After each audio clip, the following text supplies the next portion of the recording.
और अब कुछ खबरें शोबिस की दुनिया से। भारतीय समाजवादी पार्टी की रुकने पार्लियामान अदाकार और बॉलीवुड स्टार अमिताभ बच्चन की अहलिया जिया बच्चन ने एक शख्स के साथ सेल्फी लेने की कोशिश पर बरहम हो गई। भारतीय मीडिया के मुताबिक जिया बच्चन दिल्ली के कॉन्स्टिट्यूशन क्लब के गेट पर किसी से बात कर रही थी कि अचानक एक शख्स आया और सेल्फी लेने के लिए इनके बहुत करीब खड़ा हो गया। जिया बच्चन ने इसे धक्का देकर कहा कि ये क्या है, जिस पर इस शख्स ने फौरन माजरत कर ली। पाकिस्तानी टेलीविजन और फिल्म के मारूफ अदाकार हुमायूं अशरफ ने माशरे में खवातीन का दौलतमंद मर्दों की तरफ रुझान पर इजहार ख्याल किया है। हुमायूं ने एक इंटरव्यू के दौरान माशरे में खवातीन की माली तौर पर मुस्तहिकम मर्दों को तरजीह देने के बारे में अपनी राय का इजहार किया है।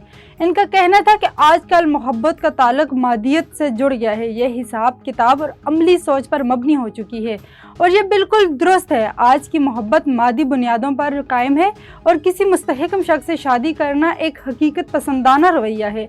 इसमें कोई बुराई नहीं। अगर मेरे पास पैसे ना हो तो कोई भी मुझे मुस्तरद कर सकता है और ऐसा होना भी चाहिए। यौम आज़ादी के मौके पर जहां अवाम पाक सरजमीन से अपनी मोहब्बत के जज्बात का इजहार कर रहे हैं, वहीं शोबिस शख्सियात भी किसी से पीछे नहीं रहे।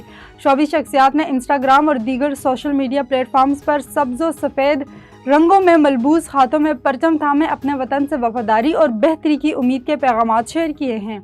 शोबिस सितारे पाकिस्तान के बेहतर मुस्तकबिल की ख्वाहिश का इजहार करते हुए शोहदा को खराज अकीदत पेश करते दिखाई दे रहे हैं।